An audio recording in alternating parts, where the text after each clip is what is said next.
அந்த 17 நாள யுத்தம் பார்த்து கதிரவே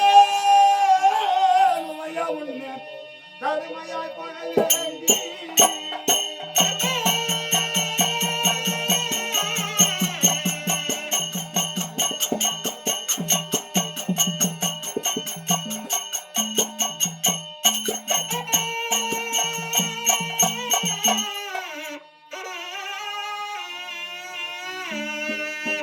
விதி பையன் தன்னை காண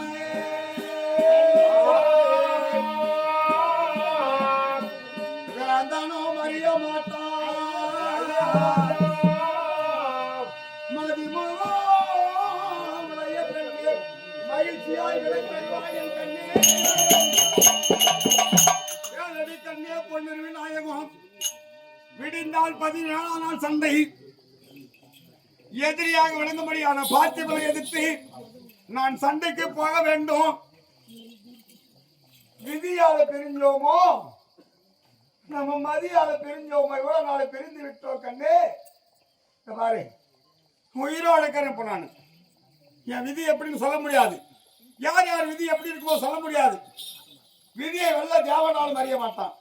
அதனால உயிரோடு இருக்கிற சத்தத்தினால வந்து நான் செத்து போன பின்னாலே வந்து என்னை பார்த்து என் முகத்தை பார்த்து நீ அழுவதை விட இப்போ உயிரோட இருக்கிற மாடி என் முகத்தை பார்த்து எப்படி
ஒரு பசுமாட்டை பாலை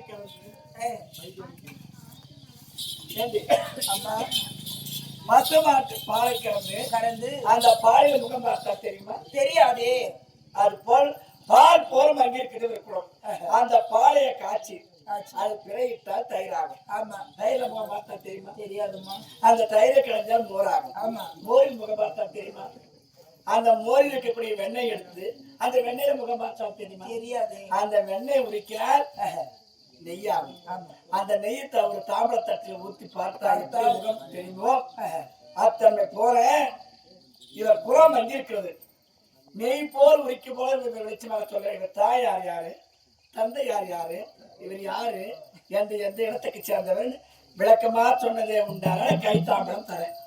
அப்படி இல்லையடா என் இடது கால் பெரியவர் தாமிரத்தை வைக்கிறேன் தொட்டு கும்பிட்டு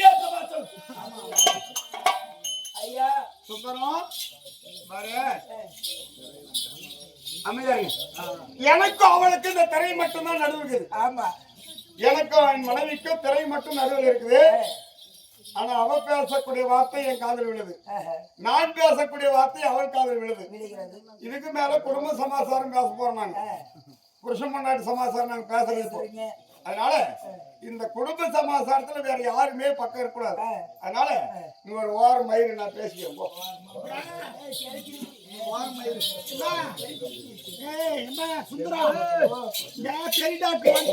காப்பிட்டு வச்சாங்க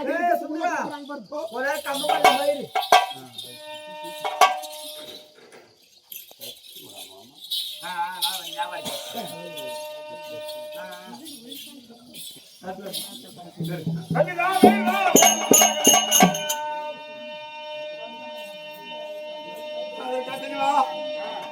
மனைவி சொல்வதை கேட்டீர்களா? குந்திக்கு மகனா இருந்தால் கைத்தாமலம் கொடுப்பாலும், அதே காந்தாரிக்கு மகனா இருந்தால் கொஞ்சம் அமைதியா இருங்க. என்னுடைய புலமே அவனுக்கு தெரியல. நான் யார் பயத்தில பிறந்தவன் என்ன என்பது விளக்கமா சொல்லணுமா? குந்தி மகனா இருந்தா கை தாமலம், காந்தாரிக்கு மகனா இருந்தா காலில் தாமலம் கொடுக்கிறாராம். நான் கீழே விழுந்து கும்பிட்ட பாவனையாக அந்த தாமலத்தை எடுத்து போகணும். ஒரு மனைவிக்கு இப்பேற்பட்ட அகம்பாவம் இருக்க வேண்டுமா? சரி, ஆகட்டும்.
இது நாள் வரையில யாருக்கு தெரியாது.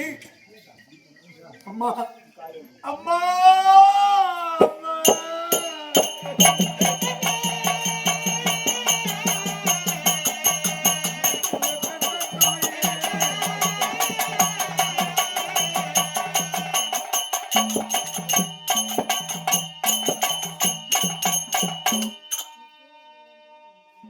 என்ன பெத்தவளே,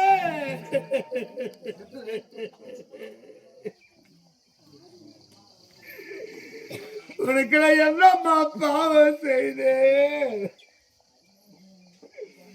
நான் யாருக்கு என்ன தீவிர செய்தானோ இறைவா? என்னை பெற்ற தாயே, என்னை ஏமா பெத்து ஆற்றிலே விட்டு இப்படி அனாதையாக்கி விட்டாய் தாயே. எம்மா, என்னை பெற்ற தாயே, அம்மா அம்மா, நான் பிறக்கக்கூடிய நேரத்தில் நான் அப்பேற்பட்ட அகோரமாக இருந்தேனா? அம்மா, என்னை பார்ப்பதற்கு உனக்கு சகிக்கலையா தாயே? நான் பார்ப்பதற்கு அவ்வளவு கேவலமாக இருந்தேனா குழந்தை? அதனால் தானோ என்னை ஆற்றிலே விட்டாயோ தாயே? ஒரு குழந்தை பிறக்கிற போது எம்மா கை வலிக்குதுன்னு சொன்னா கை வலின்னுவாங்க, கால் வலிக்குது என்று சொன்னா கால் வலின்னு சொல்லுவார்கள், முதுகு வலிக்குதுன்னு சொன்னா முதுகு வலின்னு சொல்லுவார்கள், தலை வலிக்குதுன்னு சொன்னா தலைவலி என்று சொல்லுவார்கள். ஆனா அம்மா நான் பிறக்கும் போது உனக்கு அங்கமெல்லாம் வலித்து விட்டதா தாயே? உன அங்கமெல்லாம் வலித்து விட்டதா? அதனாலதான் என்னை ஆத்திரை விட்டு விட்டேன் அம்மா. அம்மா அம்மா என்ன பால் ஊத்தி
நான் வகத்தில் தனிக்கும் போது ஒரு வகை மருத்துவத்தியாடி இருந்தா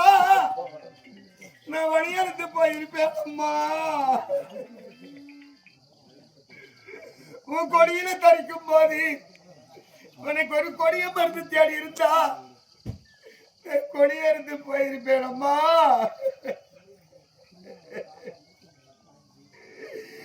நான் குழந்தையா இருக்கிற போது என்னை மடித்து விடக்கூடாதா தாயே? என்னை கொன்று விட்டிருந்தால் இந்த நிலை எனக்கு ஏற்பட்டுக்குமா? என் மனைவி கேட்கிறாள், ஜாதி என்ன ஜாதினே தெரியலையே, ஊர் பேர் தெரியலையே, சொன்ன குலத்தோன் இடிகுலத்தோன் என்று கேவலமா பேசுறாளே அம்மா. அம்மா என்னை மன்னித்து விடு தாயே. நான் இறந்து மண்ணிலே மடிகிற வரையிலே நான் யார் வயிற்றிலே பிறந்தவன் என்ற உண்மை யாருக்கு தெரியக்கூடாது சொல்லி என் தினத்திலே சத்தியத்தை பெற்றாயே தாயே. என்னை மன்னித்து விடம்மா. என் மனைவி உன் மருமகள் பொன்னுரிமை கேட்கிறாள், நீ யார் வயிற்றிலே பிறந்தவன் கேட்கிறாளே. நான் சொல்லாம இருக்க முடியுமா? நான் சொல்லணும்னா தாமதம் கொடுக்க மாட்டாய் அம்மா. அவ தாமதம் கொடுக்கல, நான் சண்டைக்கு போக முடியாது. என் தம்பி துரியோதனுக்கு என்னை விட்டா வேறு யாரும் கிடையாது. என் தம்பி துரியோதனுக்காக நான் சண்டை செய்ய வேண்டும். தொற்று தாலி கட்டிய மனைவியிடத்தில் நான் கைத்தாமலம் பெற்று போக வேண்டும். நான் எந்த குலத்தை சேர்ந்தவன் என்று நான் உண்மையை சொல்லவில்லையானால் எனக்கு தாமதம் கொடுக்க மாட்டாளே. அம்மா என்னை மன்னித்து விடு தாயே, என்னை மன்னித்து விடு அம்மா. நான் சொல்லிதான் ஆக வேண்டும். ஆகட்டும் அம்மா.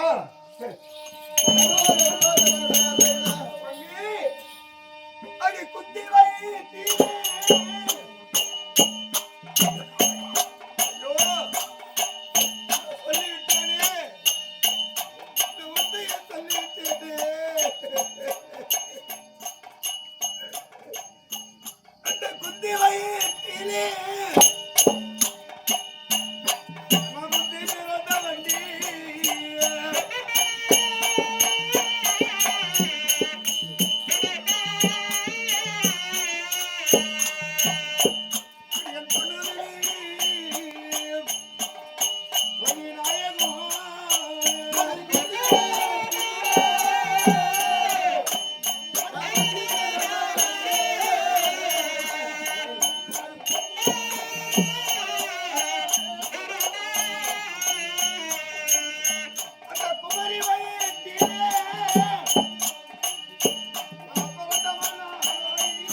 நான் யார் வயிற்றிலே பிறந்தவன் என்ற உண்மையை சொல்லுகிறேன்.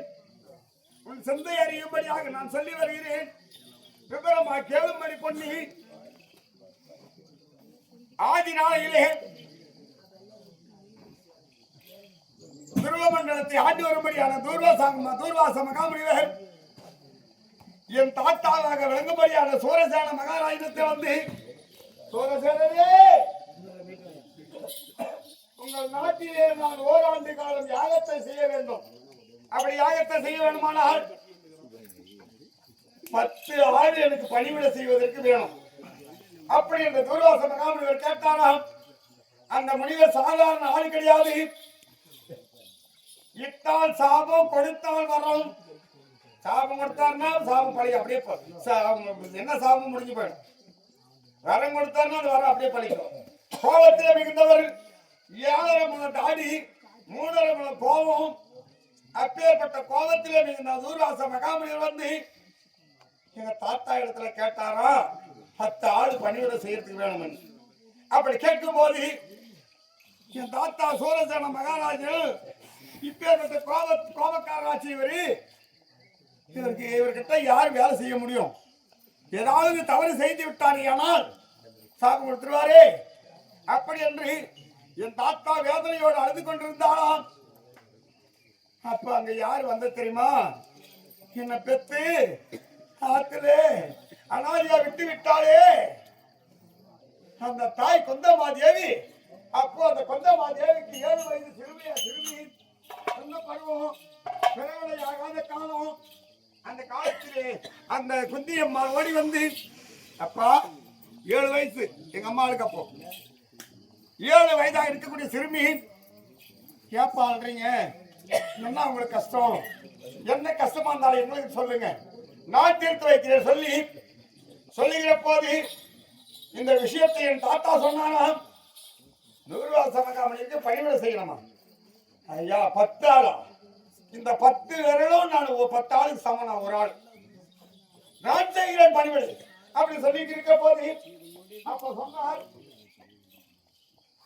அம்மா குந்தி, ஒன்னு கண்ணே கண்ணு நீ பெற்று வளர்த்திருக்கிற தாயே, நீ தவறை நான் செய்து விட்டதேனால் சாபம் கொடுத்துருவாரு.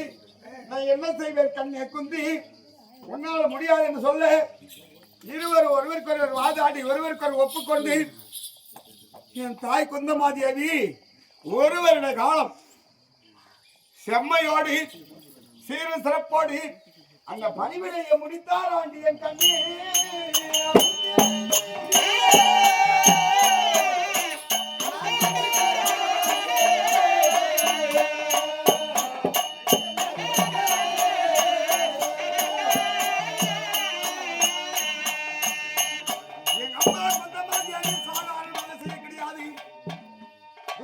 மகாமனிதர் மனதிலே என்ன நினைக்கிறாரோ, தண்ணி வேணும்னா தண்ணி, மலர் வேணும்னா மலரை, கற்பூரம் வேணும்னா கற்பூரம், ஊதுவத்தி வேணும்னா ஊதுவத்தி, மனசுல அவர் என்ன வேணும்னு நினைக்கிறாரோ அதை கொடுத்துருவாரோ.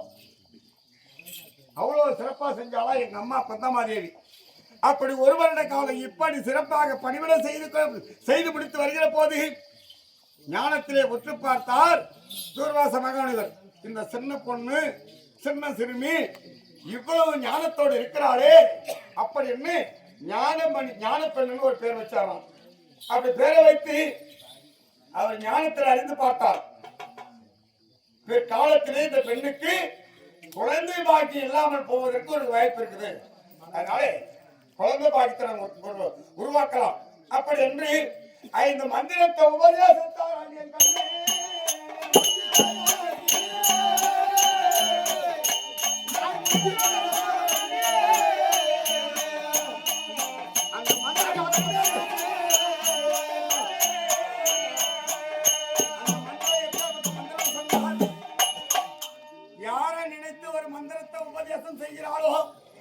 யாரை நினைச்சு ஒரு மந்திரத்தை சொல்லி அந்த மந்திரத்தை உச்சரிக்கிறாளோ அவர் மூலமா ஒரு குழந்தை பிறக்கும். அப்படி மந்திரத்தை சொன்னார். இதை வாங்கிக்கணும். எங்க அம்மா வந்து அரண்மனையில வச்சுட்டா, மறந்துட்டா. திடீரென்று சில நாள் கழித்து ஆற்றங்கரையிலே தண்ணி, அதாவது ஆற்றங்கரைக்கு சென்றால் தண்ணீர் கொண்டு வருவதற்காக அப்போ சூரிய பகவான் உதித்து வருகிறார்.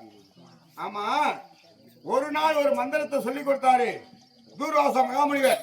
அது உண்மையா பொய்யான்னு சோதித்து பார்க்கலாம் அப்படி என்று எங்க அம்மா என்ன செய்தாராம், அந்த சூரிய பகவானை பார்த்து ஓ சூர்யாய நமக, ஓ சூர்யாய நமக அப்படி என்று அந்த சூரிய மந்திரத்தை உச்சரித்தாராம். உச்சரித்த உடனே இந்த மந்திரமாகப்பட்டது போய் சூரிய பகவானை இருக்குது, சூரிய பகவானை கட்டி வைக்குது. அந்த சூரிய பகவான் பார்க்கிறார், இந்த மந்திரம் தூர்வாச முனிவர் மந்திரம். இந்த மந்திரம் தூர்வாச மகாமுனிவர் மந்திரம். இந்த மந்திரத்தை கட்டுப்பட்டு நாம் போகவில்லையானால் அந்த தூர்வாசர் கொடுத்தால் வரும், நம்முடைய சாபத்தை கொடுத்துருவாரு அப்படி என்று சூரிய பகவான் ஓடி வந்து என் தாயிடத்தில் நிற்கிற போது பார்த்து விட்டா, பயந்து விட்டாள் என் தாய் கொந்தமாதேவி. ஐயா, நான் விளையாட்டாக மந்திரத்தை உச்சரித்தேன், நேரம் ஓடி வந்துட்டீங்களே அப்படின்னு சொல்லுகிற போது என் தாய் கொந்தமாதேவியை மங்கை பருவமாக்கி என் தாயிடத்திலே சேர்ந்தார் ஆண்டி என் கண்ணே.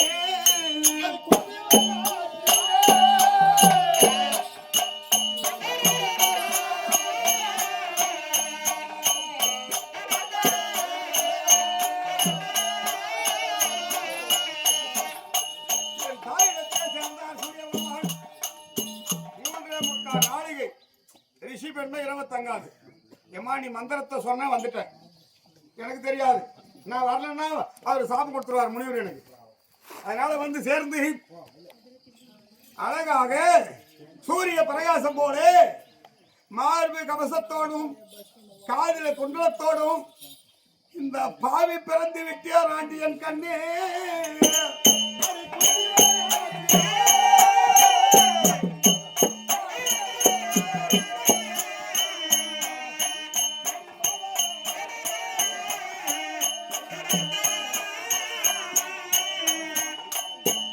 சூரிய பகவான் வந்தார், வந்த வேலை முடிஞ்சு போச்சு. வந்த வேலை முடிஞ்சு குழந்தைய கொடுத்துட்டாரு, அவர் போயிட்டார். 7 வயசு சின்ன பொண்ணு மறுபடியும் சின்ன குழந்தைய சின்ன வயசா பண்ணிட்டாரு, அவர் போயிட்டாரு. இந்த குழந்தை என்ன செய்வா? அந்த குழந்தைய அவளே ஒரு குழந்தை, அவளுக்கு ஒரு குழந்தைய கொடுத்தா அவ என்ன பண்ணுவான்? ஐயா நான் என்ன செய்வேன் என்று அந்த குந்தியம்மாள் ஆகப்பட்டவள் அவள் நிந்தனையாள் என்னை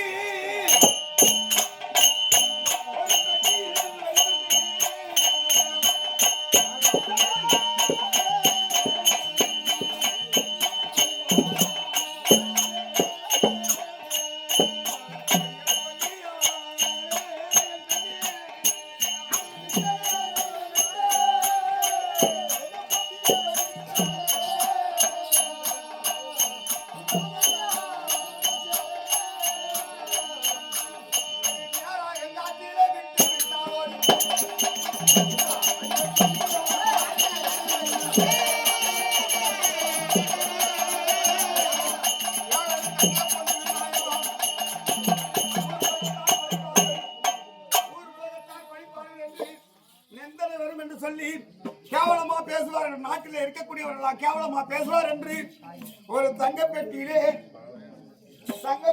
வைத்து இந்த குழந்தையை கொண்டு போய் இந்த வைகை ஆற்றின் கரையிலே சென்று, அம்மா கங்காதேவி நீ ஒரு பெண்ணு, நானும் ஒரு பெண்ணு, இப்படி இந்த வயசுல சின்ன வயசுல இந்த குழந்தையை பெற்று கொண்டு வந்து ஆத்துல உடனே அப்படி என்ன கேவலமா பேசாதேம்மா. ஒரு பெண்ணுடைய மனசு ஒரு பெண்ணுக்கு தான் தெரியும்.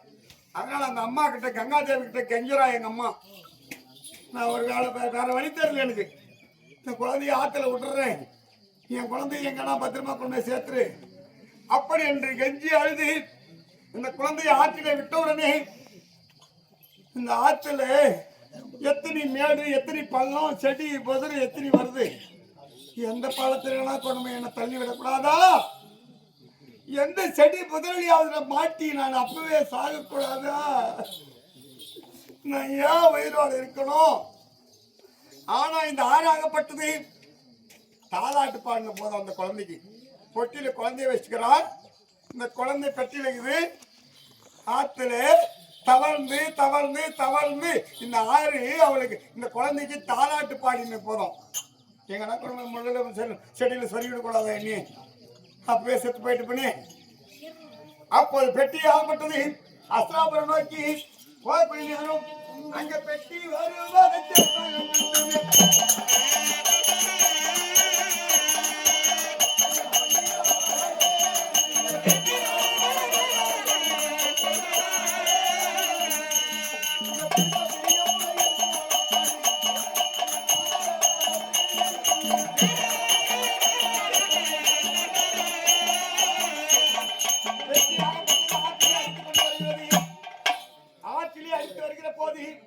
அங்கதான் யாரு இருந்தாங்க தெரியுமா? ராதையன் என்று சொல்லக்கூடியவர் தேர்வாற்றவர். எங்க அப்ப திருநாட்டு மகாராஜன் அஸ்திராபுரத்தை வேண்ட பேரரசன் திருநாட்டு மகாராஜனுக்கு தேர்வாற்றவர் ராதையன். திருநாட்டு மகாராஜனே காலையிலே அழைத்து வருவது, அந்த ஆற்றிலே குளிப்பாட்டுவது, காலை கடல் முடித்து காலையிலே அந்த ஆற்றிலே குளிப்பாட்டுவது, இப்படி அவர் பணிவிட செய்யறவரு தேர்ப்பாக அவன் தான் ராதையன். ராதையன் பிறந்தவன் தேர்ப்பாக பிறந்தவன்றாங்க இன்னைக்கு. ஆனா அந்த தேர்ப்பாக அகப்பட்டவன் பார்க்கிறார். திருநாட்டு மகாராஜனுக்கு 2 கண்ணும் தெரியாது, கண்ணு தெரியாத ஆளு. அவருக்கு சொல்றாரு இந்த தேர்ப்பாக, ஐயா மகாராஜா ஆற்றுல ஒரு பெட்டி அடித்து வருது, தங்க பெட்டி மாதிரி இருக்குது அப்படின்னாரு. சொன்ன உடனே திருநாட்டு மகாராஜன் ஆசைப்படிச்சவர் என்ன சொன்னாராம், டேய் ராதையா அந்த பெட்டியை நீ எடுத்துக்கோ. அதாவது பெட்டியை எனக்கு கொடுத்துரு. தங்க பெட்டியா இருக்குது. அந்த பெட்டியே தங்கமா இருக்குன்னு சொன்னா பெட்டிக்குள்ள எவ்வளவு தங்கமோ இருக்குமோ, அதனால அந்த பெட்டிக்குள்ள கத்த நீ எடுத்துக்கோ. தங்க அந்த பெட்டியை எனக்கு கொடுத்துறேன். நான் பெட்டி வருகிறது. அந்த பெட்டியை திறந்து பார்த்தால் அழகான சூரிய பிரகாசம் போல ஒரு குழந்தை நான் இருக்கிற அந்த பெட்டியில ராதை எடுத்து கொண்டு போய் வளர்த்து வருகிறார். இப்படி வளர்த்து ஆளாக்கி வருகிறார்கள். ஒரு நாள் சமயம் அப்படி சொல்லக்கூடிய நேரம் இந்த குழந்தை ஆகப்பட்டது. அதனாலே இப்படி நான் வளர்த்து வந்தார். தேர்ப்பாகன் மைந்தன் என்று இழிகுலத்தான் என்று என்னை சொல்கிறாயே. பள்ளி நான் வளர்ந்தது ராதை நிலத்திலே, தேர்ப்பாகன் நிலத்திலே. நான் இப்படி நான் வளர்ந்தேன். அது பித்தி என்ன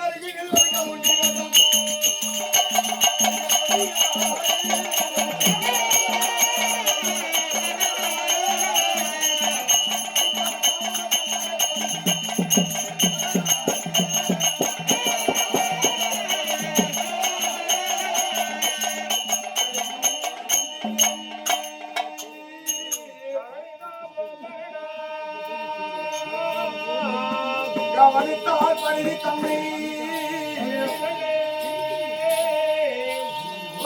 வண்ணமாய் கதிரொன்று வளர்ப்பமாய் அயர்ந்த பின்பு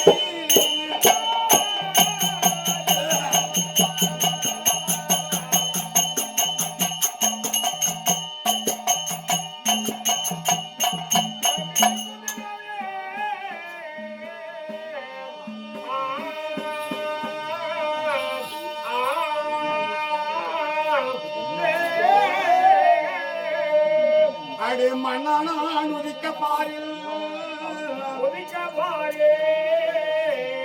என் மாதாவும் பங்கப்பட்டு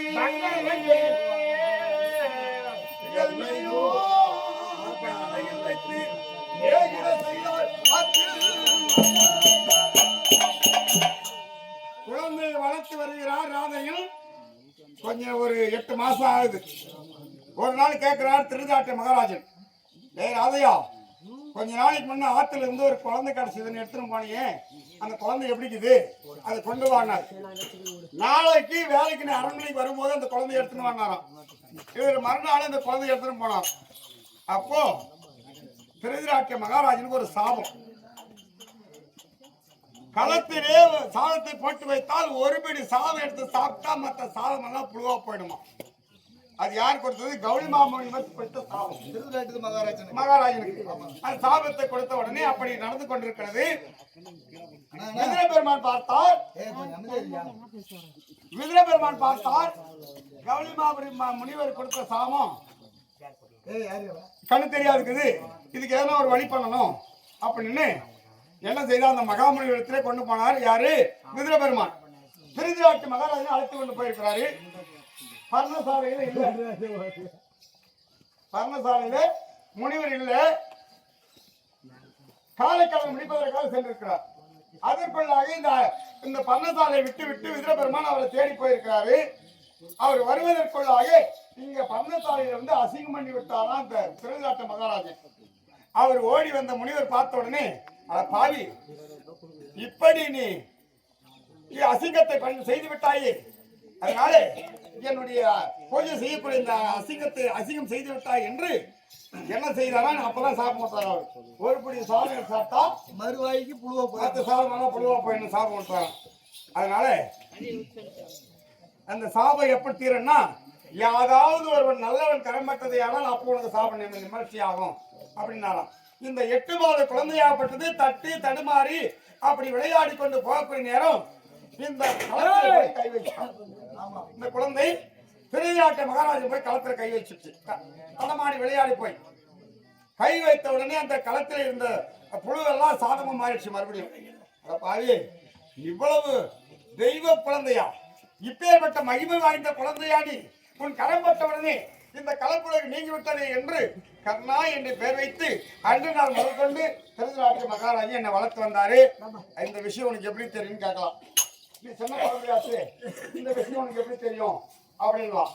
ஆனா கிருஷ்ண பெருமான் தூதாக வந்தார் துரியோதனத்திலே.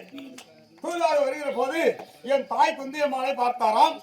என் தாய் குந்தியம்மாளை பார்த்து என் தாயிடத்திலே இந்த விஷயத்தை சொல்லியிருக்கிறார் கிருஷ்ண பகவான். குந்தியம்மா என் தாய் என்னிடத்துல வந்து இந்த விஷயத்தெல்லாம் இப்படிதான் பிறந்த வளர்ந்துள்ள கண்ணே அப்படி என்று வாடா என்று அழைத்தார்கள். நான் வர மறுத்து விட்டேன். வாடா பாண்டவரோடு வந்து சேர்ந்துக்கோ அப்படி என்று அழைத்தார்கள் என் தாய் குந்தமாதேவி. நான் போக மறுத்து விட்டேன். அதற்கப்புறம் 2 வாரத்தை பெற்று போயிருக்காரு. இப்படிதான் எனக்கு தெரியும். இப்படிதான் நடந்து சமாதானம் வாடி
தெரியாது போச்சு. நீ ஒளிப்பேற்ற மாணிக்கம் உன்னை கரித்துறையில் முடிந்து நான் போட்டிருந்தேன். நீ நீர் பூத்த நெருப்பு என்று நான் தெரியாம போயிட்டேன். அகில பவனம் வச்ச 5 தரக்கு முன்னே அவதரித்து எனக்கு தெரியாது ராஜா. உன்னை விட்டு நான் பிரிஞ்சு என் சந்தானம் பூத்து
இதுக்கு பேர் தான் ஓடல்.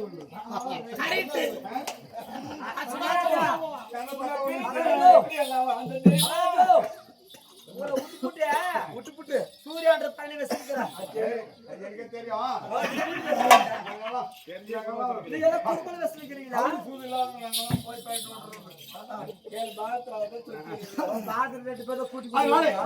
சரி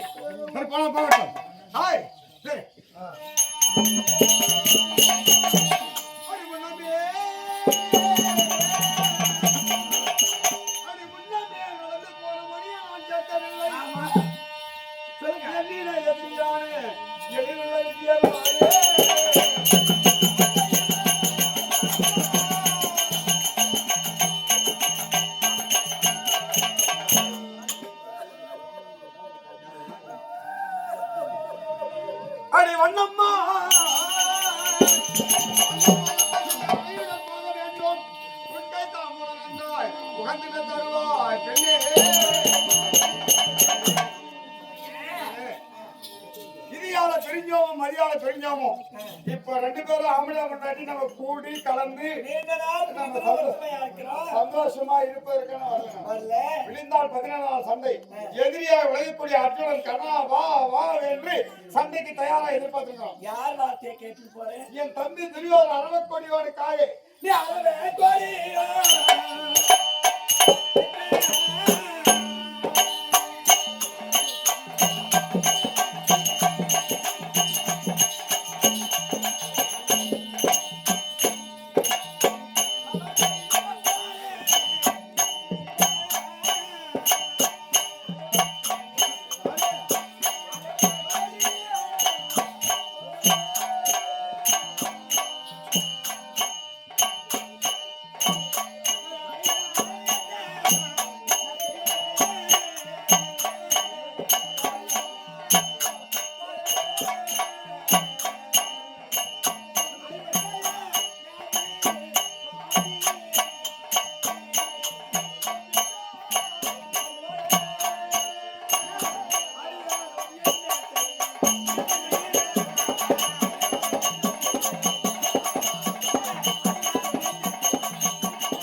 என் தம்பி துரியோதன வார்த்தையை கேட்டு போறேன்.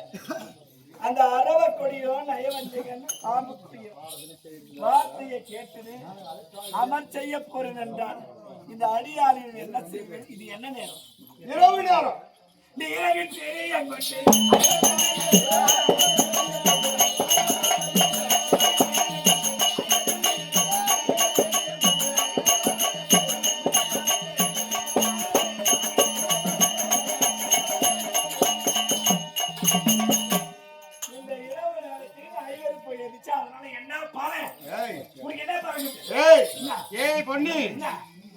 அடியாளம் என்ன செய்வேன்? முடிமன்னரே சாமி. முடி யார் கொடுத்த தெரியுமா? அந்த முடியே கொடுத்த என் தம்பி துரியோதனன். அது பலனுண்டு இல்லை.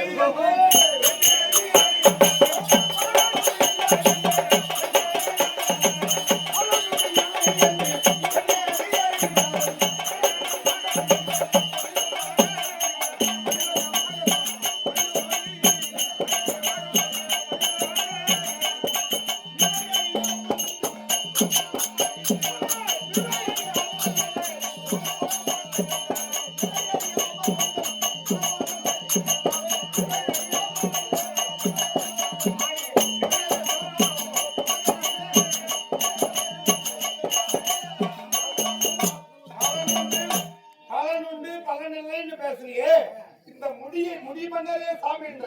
ஆனா முடி அவன் கொடுக்கலன்னா நீ முடிமன்னன் சொல்ல முடியாது.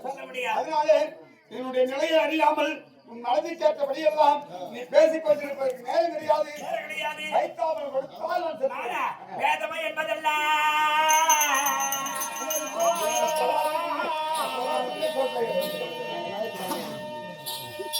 இப்படி பேசுறியே, அவனால என்ன பலன் கேது? என் துரியோதனை பத்தி கேவலமா பேசுறீங்க. கேவலமா பேசுறீங்க.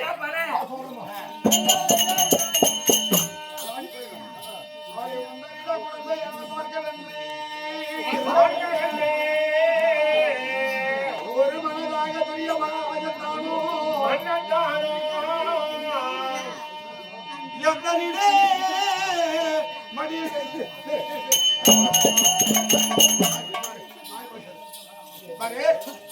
துரியோதன செய்த ஒரு காரியத்தை சொல்ற சின்ன சமாச்சாரம். குழந்தை பிறக்கிறது. 3 குழந்தையை அதாவது 3 குழந்தையை இடத்துல விட்டு 4வது ஒரு பிள்ளையை வைத்துக் கொண்டு தாய் விட்டு போயிட்டாங்க. காரணம் தண்ணிக்கு போனாலாம். தண்ணி எடுக்க போகும்போது அங்கே வரக்கூடிய பெண்மணிகள் எல்லாம் பார்த்து பாரு இடைகுலத்தான் மருமகள் வருகிறார், தேவத்தி மருமகள் வருகிறார் என்று கேவலமா பேசலாம். யாரோ சொல்லுவார் பேசி கேட்டு வந்துட்டா தாய் விட்டு. 3 குழந்தைய பார்த்தாலே என்கிட்ட அது வரைக்கும் என்ன ஜாதின்னு தெரியாது அவருக்கு. சொல்லுவார் பேசி கேட்டு தாய் விட்டு போயிட்டா. அப்படி குழந்தை அந்த குழந்தையை வைத்துக் கொண்டு இந்த தாய் விட்டு போனா பாரு. அந்த குழந்தை பிறந்திருக்கிறது. இந்த குழந்தைமா கொஞ்சம் அமைதியா இருக்கு. இந்த குழந்தை பிறந்த சமாச்சாரம் என் தம்பி துரியோதனுக்கு தெரிந்து என்னை கூட்டு போனான் அஸ்தினாபுரத்துக்கு. அண்ணா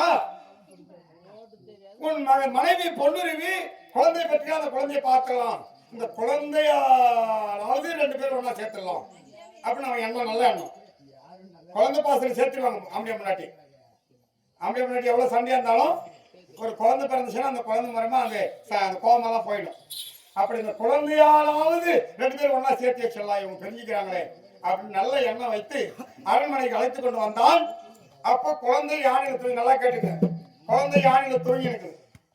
இவன் எங்கேயோ தண்ணி எடுத்து எங்கேயோ போயிருக்கிறான். இவன் பார்த்து துரியோதனை பார்த்து, அண்ணா இந்த குழந்தைய பால் நான் கொண்டு வந்து என் கையில கொடுத்தான், நான் கையில இப்படி வலித்து மடியில வைத்துக் கொண்டு பார்த்து கொண்டிருக்கிறேன். இவள் எங்கிருந்தோ ஓடி வந்தாள். இடுகுலத்தான் களத்திலே என் குழந்தை இருக்கக்கூடாது என்று அந்த குழந்தையை தொட்டு எடுத்த பாருங்க. அந்த குழந்தையை தொட்டு தூக்கும் போது இவன் முந்தாணி கொஞ்சம் மூஞ்சி மேல பட்டுடுச்சு. நம்ம குழந்தைய தூக்கும் போது கோபமா அந்த குழந்தை எடுக்குமா அந்த முந்தாணி என் முகத்துல பட்டு விட்டது. என் முகத்துல எவ்வளவு முந்தாணி பட்டுச்சோ அவ்வளவு தூரம் கிழிச்சு போட்டான். அப்பேற்பட்ட படும்பாவி இன்னைக்கு வந்து ஆம்பளை ஓடுறாரு. அவ்வளவு நல்ல பாருங்க, ஒரு யானை மேல ஏறி ஒரு சின்ன வாசப்படி அது உள்ள நுழைஞ்சா என்ன ஆகும்? யானை மேல அந்த வாசப்படி யானை மேல இருக்கிறவனுக்கு இடிக்கும். அது போல சின்ன வாசப்படி போல பாண்டவர் ஏன மேல உட்காந்து போல ஒரு தீபத்தை எப்படி வச்சுட்டு 10 தீபத்தை கொளுத்தி வச்சா தீபத்தின் வெளிச்சம் தெரியுமா? தீபத்தின் வெளிச்சம் தெரியுமா? தீபத்தி வெளிச்சம் தான் தெரியும். தீபத்தி போல பாண்டவர் தீபம் போல நீங்க இருக்கிறீங்க. அது பண்ண முடியாது சாமி, நீ கொஞ்சம் பெரிய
அதே வச்சு ஒரு பூனை வளர்க்குறாங்க. அந்த பூனை கிளீன் நினைக்குமா? கிளி வளர்த்து பூனை கையை கொடுத்த மாதிரி. ஐயோ என் மாதிரி எடுத்து நம்ம இருக்கிறோமே காசு கொடுத்து போய் சக்காத்துக்கு தர்மம் செய்யறோம் போங்க. அதனால அந்த கிளீன் நினைக்குமா? என் மாதிரி அந்த பூனை நினைக்குமா? எப்படி வெளியே வருவாங்க? அது போல கிளி போல நீ கூட போல அவங்க யாரையும் வந்தாங்க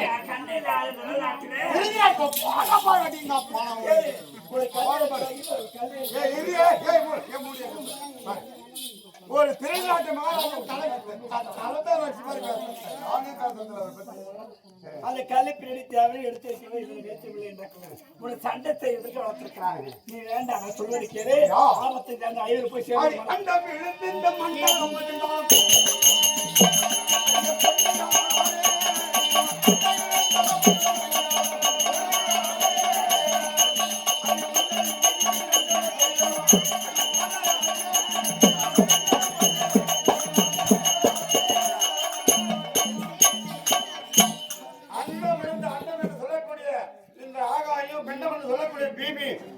பிறந்தாலும் ஒன்றை வீட்டுக்கு 2 செய்ய மாட்டேன். துரியோதனத்திலே சாப்பிட்டுக்கிற மாதிரி இந்த செஞ்சோத்தை கடன் தீர்ப்பதற்காக நான் சண்டைக்கு போய் தான் ஆக வேண்டும். குறைவல்ல கர்ணன் அவர் கையில வந்து கொடுங்க. நீங்க என்னைக்குமே வாரி வாரி கொடுக்கக்கூடிய ஒரு மனசு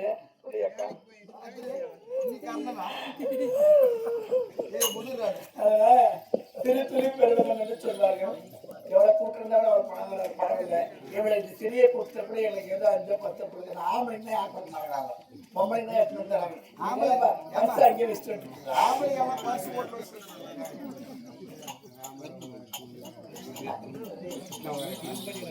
அதனாலே மன்மதன் நதியில கேட்கிற நேரத்துல போக புரிஞ்சு வந்தவங்க தள்ளி நடந்து வந்து சிவபெருமானுக்கு நெற்றிக்கணி எடுத்து சாப்பிடாம அது வந்து இந்த மண்ணு நிலமெல்லாம் இந்திருந்து சீதை அம்மனுக்காக வேலை வச்சு சென்று ராமசாமி இருந்தாரு. அது போல இருந்து கிருஷ்ணன் அர்ஜுனன் சேர்த்து வந்து கண்டிப்பா மனுஷனுக்கு போனாங்க சாமி. அப்படியா?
அதை போல இந்த துவாபரிகத்திலே கிருஷ்ண பகவான் அர்ஜுனனோடு சேர்ந்து வந்து உன்னை அழித்து விடுவார் என்று சொல்கிறாயே.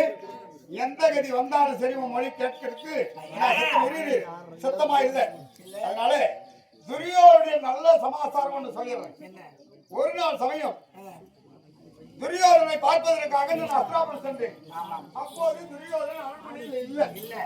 பானுமதி மட்டும் இருந்தால் பானுமதி பார்த்து, மாமா நீண்ட நாள் கழித்து நீங்க அரண்மனைக்கு வந்துக்கிறீங்க, அதனால 2 பேரும் சேர்ந்து ஒரு பாசிகை விளையாடலாம் சொன்னேன்.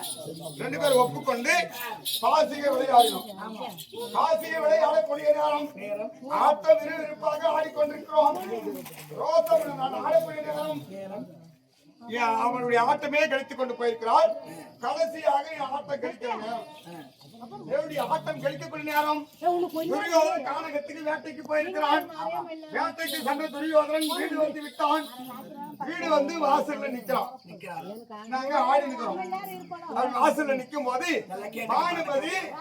பானுமதி வாயிற்படிய வாசலை பார்த்து மாறிக்கிறான். நானு அந்த பக்கம் இருந்து அரண்மனையை பார்த்து மாதிரி நான் உட்காந்துக்கிறேன். அப்போ கணவன் வந்து விட்டான் என்று அந்த பானுமதி எழுந்து ஓடினான்.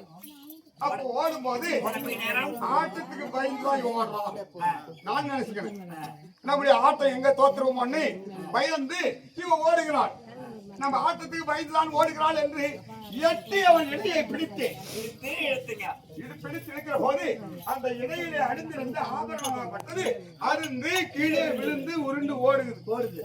அப்போ ஒரு ஆமன் மாற்றான் மனைவியை தொட்டு இழுத்தா ஒரு ஆமனையா இருந்தா என்ன செஞ்சிருப்போம்?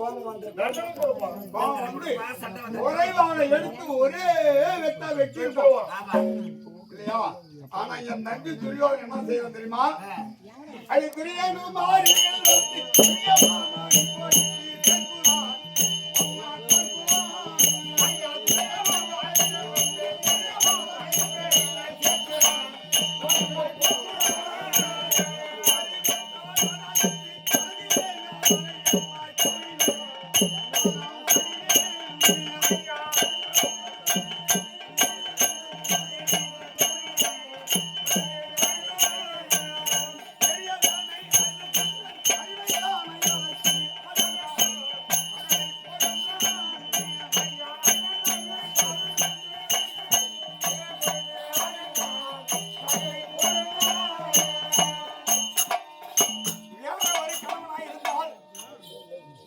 ஒரே வாளை எடுத்து ஒரே வெட்டாக வெட்டி இருப்பான்.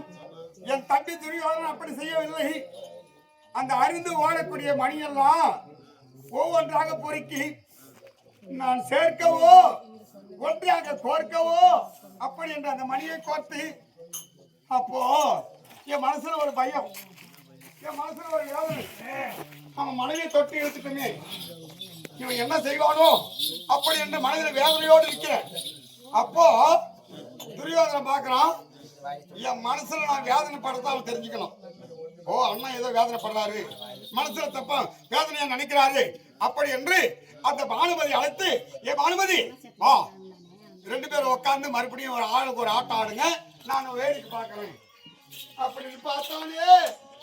வேடிக்கை பார்த்தானே, அழகு பார்த்தானே என் தம்பி துரியோதனே. அப்படிப்பட்ட பிரியமுள்ள ராஜனை உன்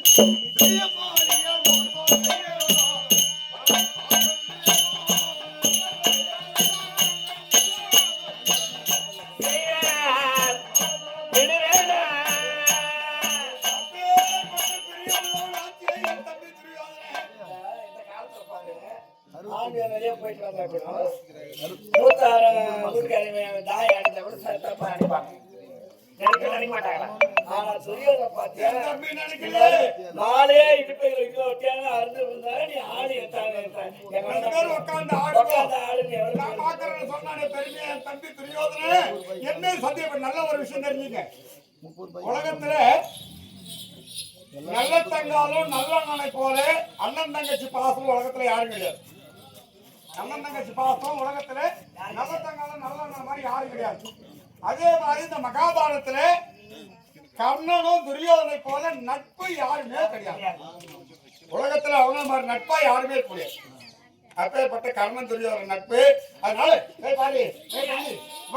கொஞ்சம் வெளிந்து விட்டது, சீக்கிரமாக சண்டைக்கு போறோம். சாப்பிட்டு போங்க. சரி, சாப்பாடு